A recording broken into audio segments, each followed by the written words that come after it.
가장 긴 본문을 읽은 것 같습니다. 이 59절까지 이르는 이 오늘 본문은 주제가 동일합니다. 나병에 대한 진단과 처리 규례입니다. 여호와께서 모세와 아론을 통하여 이스라엘 자손에게 이 규례를 주실 때에는 도덕적인 차원이 아니라 종교의식적인 차원에서 지키라 명하신 것입니다. 그런데 총신대 구약학을 가르치는 박철현 교수는 본문의 가장 중심되는 단어, 히브리 단어 짜라트를 나병으로 번역하는 것이 적절치 않다고 주장합니다. 그가 이렇게 주장하는 근거는 몇 가지가 있습니다. 주전 5세기까지 나병, 곧 한센병이 발생했다라는 증거가 나타나지 않는다는 것입니다. 그리고 본문에 나타나는 여러 증상들은 한센병과 완전히 다르다는 것입니다. 그리고 한센병은 옷에나 또 집에는 발생하지 않는다는 것이죠. 사람의 몸에 발생하는 것이지 옷에 또 집에 발생하는 것이 아니라는 것입니다. 그래서 표준 세번역 성경은 이 짜라트를 악성 피부병 혹은 곰팡이로 번역합니다. 즉 짜라트는 피부의 색깔을 변하게 하거나 피부가 벗겨져 떨어지게 하는 모든 악성 피부병을 총칭하는 용어입니다. 그래서 NIV 영어 성경은 이 짜라트를 전염성이 있는 피부병과 곰팡이로 번역하고 있습니다. 그러므로 1절에서 46절까지 이르는 내용은 몸에 생긴 악성 피부병 규례이고 47절에서 마지막 59절까지는 의복에 생긴 곰팡이에 대한 규례입니다. 먼저 일반적인 악성 피부병에 대한 진단과 처리 규례를 살펴보면 이렇게 정리될 수 있습니다. 이 부분의 성경 인용은 악성 피부병으로 번역하는 표준 세번역으로 말씀을 드리겠습니다. 먼저 악성 피부병 증상을 발견하게 되면 그 사람을 제사장에게 데려갑니다. 누구든지 살갗에 부스럼이나 뾰루지나 얼룩이 생겨서 그 살갗이 악성 피부병에 감염된 것 같거든 사람들은 그를 제사장 아론에게나 그의 아들 가운데 어느 제사장에게 데려가야 한다. 이 악성 피부병을 진단하고 그리고 부정하다 선언하는 것은 오직 제사장만이 할 수가 있습니다. 제사장에게 데려가야 됩니다. 두 번째로 제사장이 진단하고 조치를 취합니다. 그러면 제사장은 그의 살갗에 감염된 병을 살펴보아야 한다. 감염된 그 자리에서 난틀이 하얗게 되고 그 감염된 자리가 살갗보다 우묵하게 들어갔으면 그것은 악성 피부병에 감염된 것이니 제사장은 다 살펴본 뒤에 그 환자에게 부정하다고 선언하여야 한다. 그러나 그의 살갗에 생긴 얼룩이 희기만 하고 살갗보다 우묵하게 들어가지도 않고 그곳에 털이 하얗게 되지도 않았으면 제사장은 그 환자를 이래 동안 격리시키기만 한다. 제사장이 분명하게 악성 피부병이다라고 판정하는 기준은 그 문제가 된 피부 거기 감염된 부분에 흰 털이 나거나 검은 털이 휘어지는 거죠. 그리고 그 감염된 부위의 살갗이 우묵하게 파이거나 이 두 가지가 동시에 일어났을 때 악성 피부병이다 이렇게 진단하는 것입니다. 만일 그렇지 않다면 다시 한번 진단하기 위해 일주일 동안 그를 격리시킵니다. 격리시키는 이유는 표면상 보면 악성 피부병이라 선언할 수 없지만 분명히 악성 피부병의 요소가 있을 수 있기 때문에 일주일 뒤에 다시 확인하기 위함이거든요. 그러니까 이 일주일 동안 그 사람이 다니면서 악성 피부병을 전염시키면 안 되니까 격리를 시키는 것입니다. 그래서 제사장이 7일 동안 격리된 자를 재진단합니다. 1회가 되는 날에 제사장은 그 함부를 살펴보고 자기가 보기에 함부가 변하지 않고 그 병이 그의 살갗에 더 퍼지지 않았으면 제사장은 그를 다시 1회 동안 더 격리시킨다. 7일 동안 격리한 사람을 제사장이 살펴보니까 그 피부병이 살갗에 퍼지지 않았습니다. 그대로 있습니다. 그러면 이제 문제가 없다라고 선언하면 좋겠는데 또 신중을 기해서 다시 7일을 격리시킵니다. 그러니까 정확한 진단을 위해서 2주일 14일을 격리시키는 것입니다. 그래서 네 번째 제재 진단을 하게 되는데요. 그 결과 정결하게 된 자에게 제사장은 정하다 선언하고 이를 들은 사람은 옷을 빨아 입음으로 깨끗하게 됩니다. 악성 피부병으로 의심을 받았지만 14일을 격리하고 그래서 확인하고 또 확인하고 그래도 아무 퍼짐이 없으면, 즉 자신의 몸의 피부에 감염이 확산되어지지 않았다면 이건 단순 피부병이기 때문에 정하다 이렇게 선언하게 되는 것이고, 이 선언을 들은 사람은 옷을 빨므로 깨끗하게 되는 것입니다. 그래서 6절에 이렇게 표준세변역에서 말합니다. 1회째 되는 날에 제사장은 그를 다시 살펴보고 그 병이 사라지고 그의 살갗에 더 퍼지지 않았으면 제사장은 그에게 정하다고 선언하여야 한다. 그것은 단순한 뾰루지일 뿐이므로 옷을 빨아 입으면 그는 깨끗하여질 것이다. 그러나 이렇게 제재 진단에 정하다 선언을 받았지만 그가 가서 생활하다가 다시 문제가 생겨서 악성 피부병이 다시 발생하여 왔다면 제사장은 그를 부정하다고 선언해야 됩니다. 그러나 제사장에게 보여서 제사장으로부터 정하다는 선언을 받은 뒤에라도 그 뾰루지가 살갗에 퍼지면 그는 다시 제사장에게 그것을 보여야 한다. 제사장은 그것을 살펴보고 그 뾰루지가 살갗에 퍼졌으면 제사장은 그에게 부정하다고 선언하여야 한다. 그것은 악성 피부병이다. 악성 피부병이 몸에 퍼지는 것 그대로 있으면 단순 피부병 정하다고 그러는데, 자기 몸에도 퍼지면 악성 피부병으로 부정하다 선언을 하게 되는 것입니다. 9절부터 17절까지는 이제 그 이하 내용은 각종 악성 피부병의 구체적인 내용을 말하고 있습니다. 먼저 17절까지는 흰 부스럼에 대한 진단 규례이지요. 우리 이전에 부스럼 많이 났잖아요. 이 부스럼이 났을 때 이걸 어떻게 진단하느냐 관련된 규례인데요. 제사장의 악성 피부병으로 이 부스럼을 진단하는 경우는 피부의 부위에 털이 휘어지고 그리고 생살이 생기는 것입니다. 생살이 생긴다는 것은요, 살이 밖으로 피부를 뚫고 밖으로 드러나는 것을 의미합니다. 이전 개역한글 성경에서는 생살이 밖으로 드러나는 것을 난육이라는 좀 어려운 한자를 썼는데요, 이것은 문드러진 살이라는 것입니다. 이 균으로 말미암아 살이 문드러져서 피부를 뚫고 밖으로 드러났다는 것이죠. 이 경우 제사장은 악성 피부병으로 부정하다 선언해야 됩니다. 그런데 흰 부스럼에 대하여 흥미로운 내용이 있는데요, 그것은 이 피부병이 피부 전체를 덮어서 피부 전체가 휘어진 경우는 제사장이 정하다고 선언하는 것입니다. 그 생살이 다시 변하여 하얗게 되면 그는 제사장에게 가야 한다. 제사장이 그를 살펴보고 그 감염된 곳이 하얗게 되었으면 그 환자에게 정하다고 선언하여야 한다. 그는 정한 사람이다. 생살이 드러나지 않고 다시 희게 되어서 그리고 몸 전체가 휘어진 경우는 그 모든 병의 진행이 완료되었다라고 봅니다. 이것은 전염의 가능성이 없다는 거죠. 병의 진척이 완료되었다. 온 몸이 희게 되었으니까. 그래서 이것은 전염의 가능성이 없다. 그래서 정하다고 선언해야 됩니다. 그러나 생살이 보인다면 악성 피부병이 완전히 치유되지 않았기 때문에 제사장에게로 다시 가서 판정을 받아야 됩니다. 제사장은 감염된 부위를 다시 살펴보고 생살이 있다면 이것은 부정하다라고 선언해야 되는 것입니다. 18절부터 종기의 진단과 관련된 규례가 증거되고 24절부터는 화상의 진단에 대한 규례가 증거됩니다.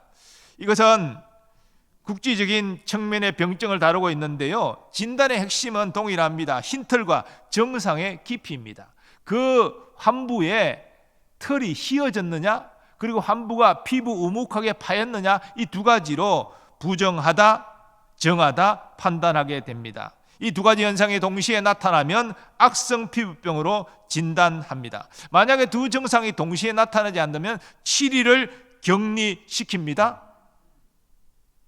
그리고 분명히 정해지지 않으면 또는 악성 피부병으로 판단하기 어려우면 다시 7일을 더 격리시킵니다. 또합 14일을 격리시켜서 최종 판단을 하는데, 그 판단의 기준은 피부에 그 증상이 확산되었느냐 이것을 가지고 따집니다. 즉 전염이 일어났다면 그는 악성 피부병자가 되므로 부정하다 제사장이 선언하게 되는 것입니다. 그렇지 않다면, 그 환부가 퍼지지 않고 그대로 유지되고 있다면 그런 단순 피부병으로 정하다 이렇게 선언하게 되는 것입니다. 29절부터는 머리나 수염의 악성 피부병을 진단하는 규례가 증거됩니다.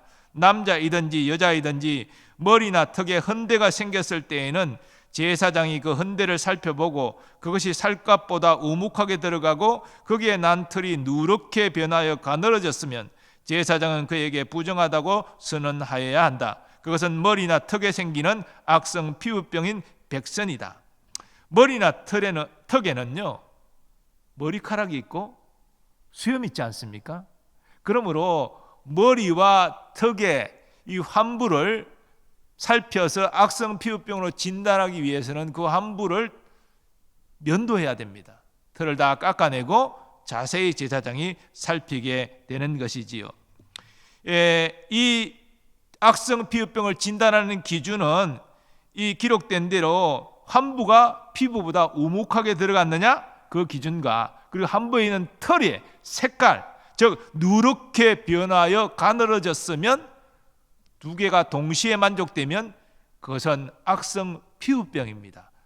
그래서 부정하다 선언하게 되는 것입니다. 그러나 그렇지 않다면 정하다 이렇게 선언하게 되겠죠. 그러나 분명한 판정을 내리기 어려우면 일주일을 격리시킵니다. 또 일주일을 격리시킨 이후에 살펴봅니다. 누르스만 털이 없고 환부가 피부도 우묵하게 들어가지 않았다면 다시 일주일을 더 격리시켜서 최종 14일이 지난 다음에 판정합니다. 만일 피부가 우묵하게 들어가고 또 누르스름한 털이 나왔어, 이 두 가지가 동시에 나타나면 그는 악성 피부병자로 부정하다 선언받게 됩니다. 그러나 그렇지 않다면 이제 14일이 지나서도 그런 증상이 나타나지 않고 두 가지 조건을 동시에 만족시키지 못하고 그리고 그 환부가 퍼지지 않았다면 그는 정하다 이렇게 제사장이 선언하게 되는 것입니다.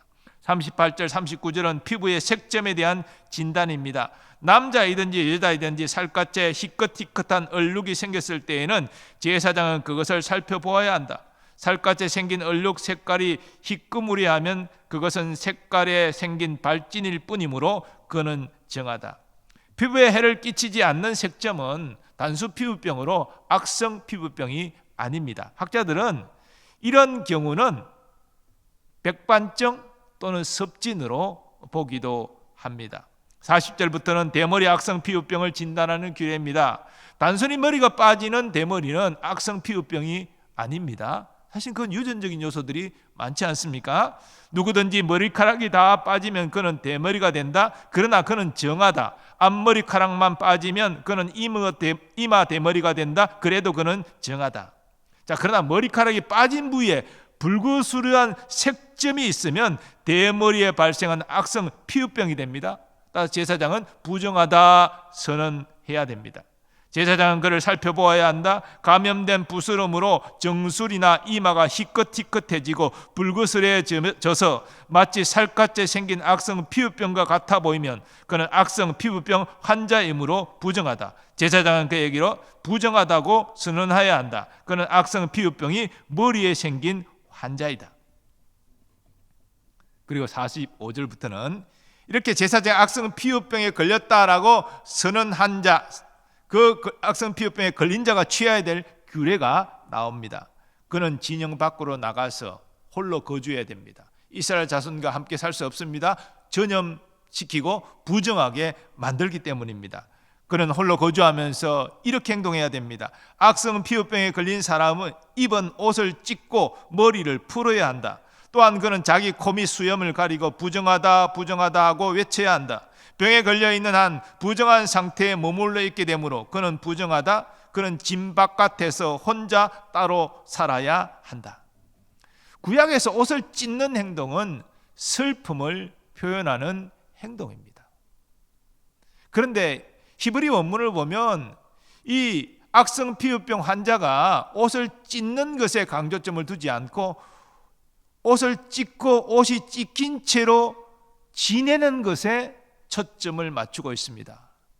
옷을 찢는 한 번의 행동으로 슬픔을 표현하는 것을 끝내는 것이 아니라 그 찢어진 옷을 갈아입지 않고 그대로 입고 지내면서 그 슬픔을 지속적으로 표현하는 것입니다. 머리를 푸는 행위도 외모를 꾸미지 않고 그렇게 지내는 상태로 슬픔을 표현하는 행위입니다. 그리고 그는 손으로 자기 코 및 수염을 가리고 부정하다 부정하다 이렇게 외치게 되는데, 물론 이것은 나는 부정한 악성 피부병 환자이기 때문에 내게 가까이 하면 안 됩니다, 나를 접촉하면 당신도 부정하게 됩니다, 이런 경고의 의미도 있지만 이 역시 부정하다 부정하다라고 외치는 것은 극한 슬픔의 표현입니다.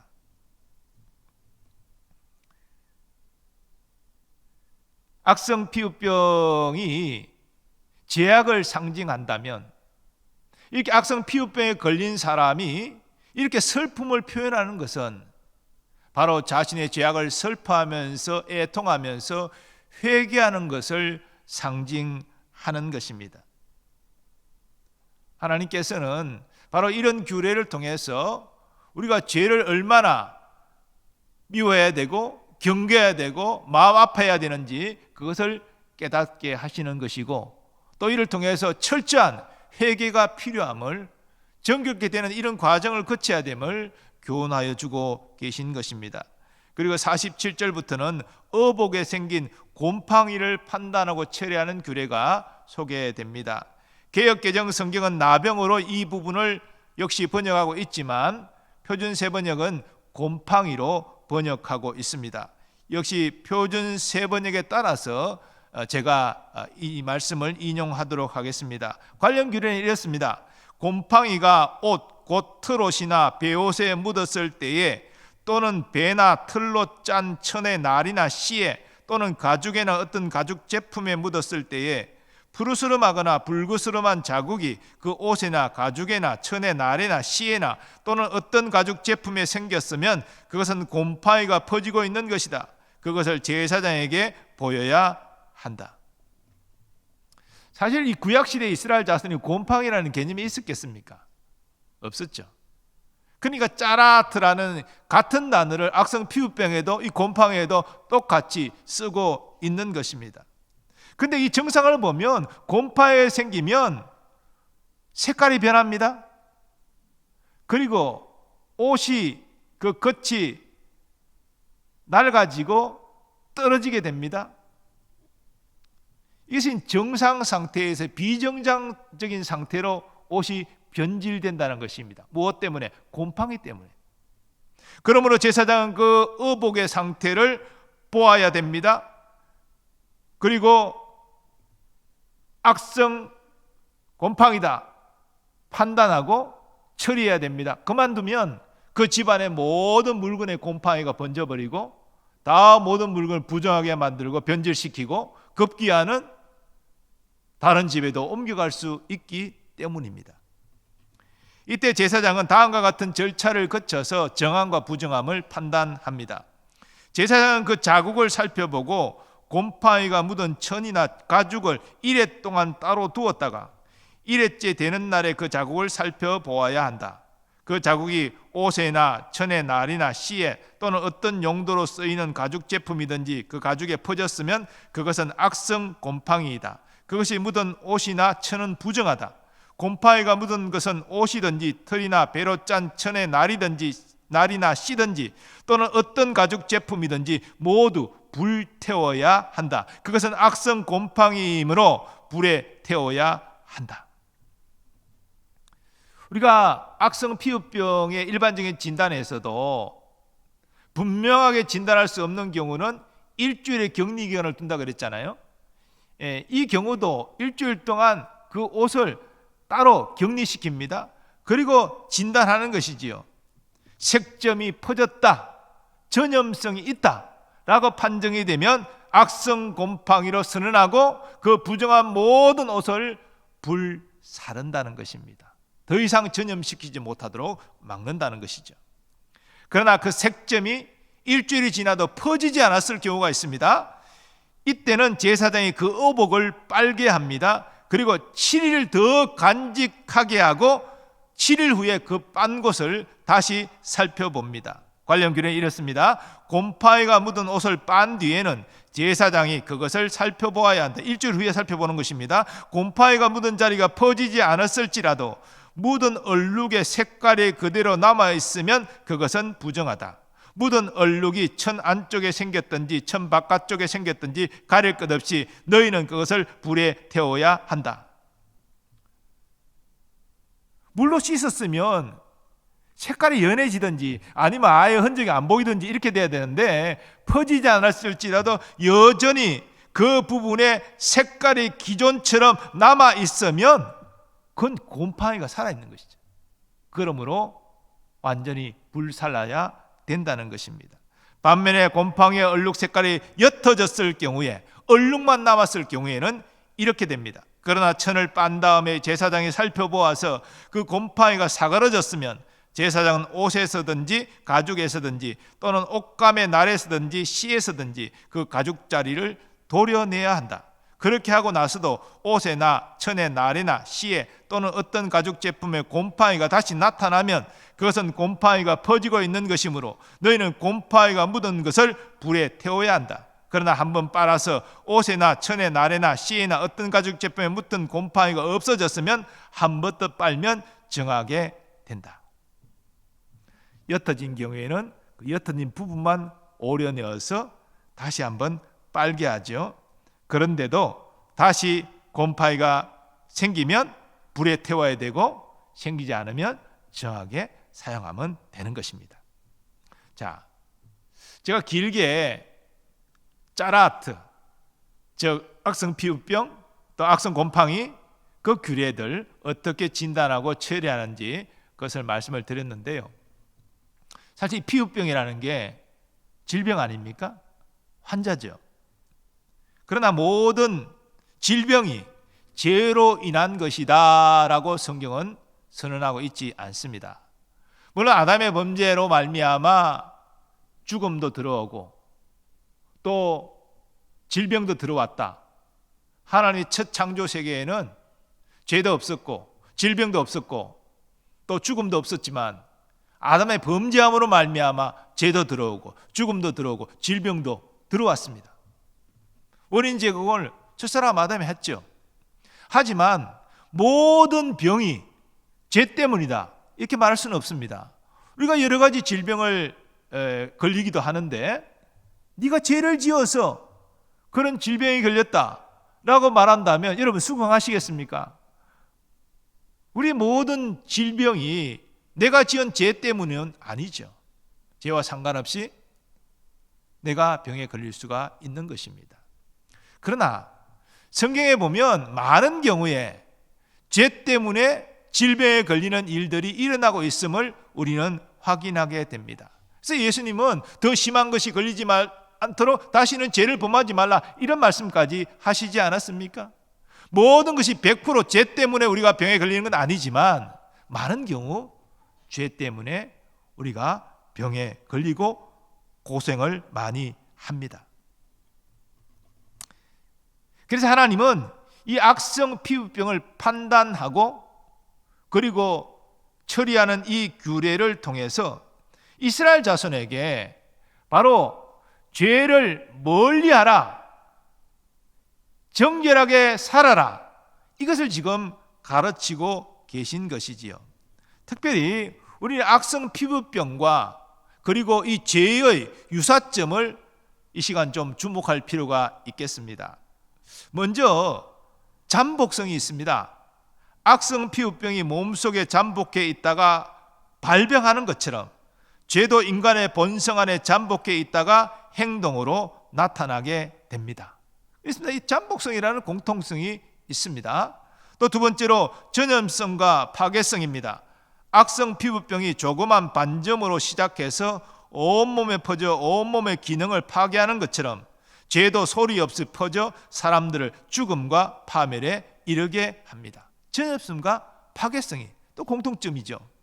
그리고 세 번째로 분리성입니다. 악성 피부병이 환자를 사람과 사회, 하나님의 성소에서 분리시키는 것처럼 죄도 사람과 사회, 더 나아가 하나님에게서 멀어지게 합니다. 악성 피부병자는 이스라엘 진영 가운데 살지 못하고 진영 바깥으로 나가서 홀로 살아야 되지 않습니까? 사람과 사회와 여호와의 성소로부터 멀어지게 돼요. 분리되는 것입니다. 죄도 사람을 그렇게 사람과 공동체와 하나님에게서 분리시킨다는 것이죠. 네 번째로 마비성이 있습니다. 악성 피부병이 신경 조직을 마비시켜 감각을 느끼지 못하게 하는 것처럼 죄도 사람의 양심을 마비시켜 죄책감을 느끼지 못하게 합니다. 이런 유사점이 있기 때문에 이 악성 피부병 규례를 통해 하나님은 이스라엘 자손에게 죄에 대하여 경계할 것을 지금 가르치고 계신 것입니다. 이 죄가 이스라엘 공동체에 전염되어지고 만연되는 것을 막고자 하시는 것입니다. 자, 그런데 이 신약 시대에는 악성 피부병자를 더 이상 격리시키지 않습니다. 성경에 보면 오히려 하나님 예수님께서 나병 환자에게 손을 내밀어 그를 고쳐 주십니다. 새 언약 시대에는 외적인 부정함이 기준이 될 수 없기 때문이죠. 예수님은 우리가 죄를 짓는 것, 우리가 모든 악한 행동을 하는 것은 우리의 내면에 있는 이 악한 본성 때문이다라고 말씀하여 주셨습니다. 그 사람에 있는 것들이 사람을 더럽게 한다라고 말씀하셨습니다. 사람에게서 나오는 그것이 사람을 더럽게 하느니라. 속에서 곧 사람의 마음에서 나오는 것은 악한 생각, 곧 음란과 도둑질과 살인과 간음과 탐욕과 악독과 속임과 음탕과 질투와 비방과 교만과 우매함이니 이 모든 악한 것이 다 속에서 나와서 사람을 더럽게 하느니라. 그러면 여러분, 우리에게서 무엇이 중요할까요? 우리는 다윗이 하나님 앞에서 간절히 애통하며 회개하며 소원했던 것을 우리도 소원해야 됩니다. 주여 내 마음에 정한 마음을 창조하시고 정직한 영을 새롭게 하여 주옵소서. 주의 성령을 내게서 떠나게 하지 마옵소서. 다윗은 구약시대 사람이지만 심령의 정결함이 얼마나 중요한지를 깨달았던 사람이죠. 그는 물론 밧세바를 범하고 밧세바의 남편 우리아를 죽이는 이런 큰 죄악을 저질렀지만 하나님 앞에 이렇게 용서를 구하면서 주의 영이 내게서 떠나지 말게 하시며 자신 안에 정한 마음과 정직한 영을 새롭게 해달라고, 자신의 이 죄악된 마음을 다 씻어주시고 새로운 마음을 달라고 그렇게 회개하였습니다. 다윗에게는 응답받지 않았습니까? 그는 정한 마음과 정직한 영을 새롭게 함으로 받아서 하나님의 영이 그를 떠나지 않음으로 말미암아 결국 위대한 왕으로 기억되고 있습니다. 하나님께서 마음에 합했다고 인정하시는 왕으로 성경은 기록하고 있는 것입니다. 그러므로 우리는 매일 회개해야 됩니다. 우리 심령을 정결케 하는 첫 번째 일은 회개하는 것입니다. 영적으로 민감한 사람일수록, 하나님과 가까이 있는 사람일수록 자신의 허물과 죄를 빨리 깨닫고 빠르게 회개합니다. 그래서 우리에게는 매일매일 필요한 것이죠. 뿐만 아니라 우리는 소위 우리의 마음의 정원을 정결하게 가꾸어야 됩니다. 여러분은 겉맵시만 그렇게 좋은 옷으로 입고 사람들에게 깨끗한 모습을 나타내는 것이 아니라 우리 마음의 정원을 깨끗하게 정결하게 가꾸는 것이 더욱 중요함을 깨달으셔야 됩니다. 왜냐하면 우리 마음에 있는 것이 곧 우리의 말로 나타나고 우리의 행실로 나타나기 때문이지요. 우리의 거룩한 말과 거룩한 행실은 거룩한 마음에서 나오는 것이기 때문입니다. 그러면 우리는 어떻게 우리의 마음의 정원을 깨끗하게 정결하게 가꿉니까? 하나님의 말씀으로 우리의 심령을 채워야 되겠죠.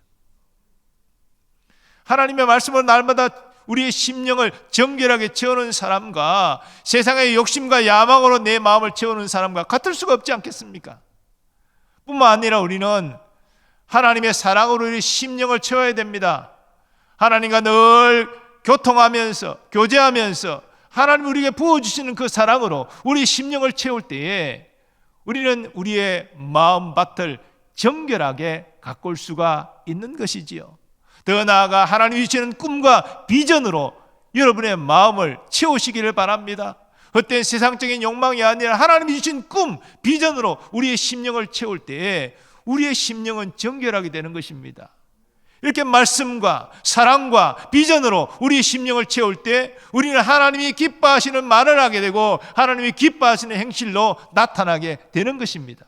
이것이 성도의 영적인 삶이고 이것이 하나님께 영광 돌리는 삶인 것입니다.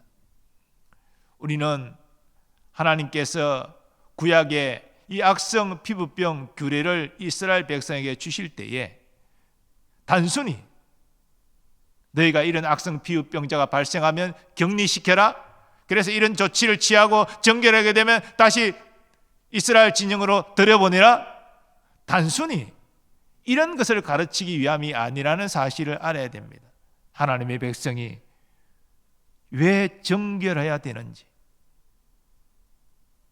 그리고 이스라엘 자손이 정결하기 위하여 어떻게 해야 되는지 그것을 지금 가르치고 계신 것이죠. 물론 구약시대 이스라엘 자손은 외적인 표징으로 부정을 진단하고 그리고 외적인 회복을 보고 정하다가 판단하고 이렇게 했겠지만 우리 신약시대 우리는 겉에 질병이 악성 피부병이 문제가 아니라 우리 마음속의 악성 피부병이 문제라는 사실을 깨달아야 된다는 것이죠. 그래서 우리의 심령을 정결하게 하는 것이, 우리의 심령을 정하게 하는 것이 중요하다. 그것이 바로 회개이고 말씀과 사랑과 하나님이 주신 비전으로 우리 심령을 가꾸는 것이다 라는 것을 적용하게 되는 것입니다. 사랑하는 교우 여러분, 하나님께서 우리를 정결한 마음으로 이끌어 주셔서 우리가 거룩한 말과 행실을 나타낼 수 있게 하시기를 간절히 소원합니다. 그래서 우리가 교회에서 부정과 불법을 전염시키는 자가 아니라 정직과 성실을 유통시키는 그런 복의 통로로 쓰임받기를 간절히 소원합니다. 아버지 하나님, 오늘 악성 피부병 규례를 통해서 죄의 심각성과 전염성을 다시 한번 깨닫고 경계케 하심을 감사합니다. 오늘 말씀을 적용해서 우리의 심령을 정결케 하기를 원합니다. 날마다 회개하게 하시고 우리의 심령을 정결하게 가꿈으로 말미암아 거룩한 말과 행실을 통하여 하나님께 영광 돌리게 하여 주옵소서. 예수님의 존귀하신 이름으로 기원하옵나이다. 아멘.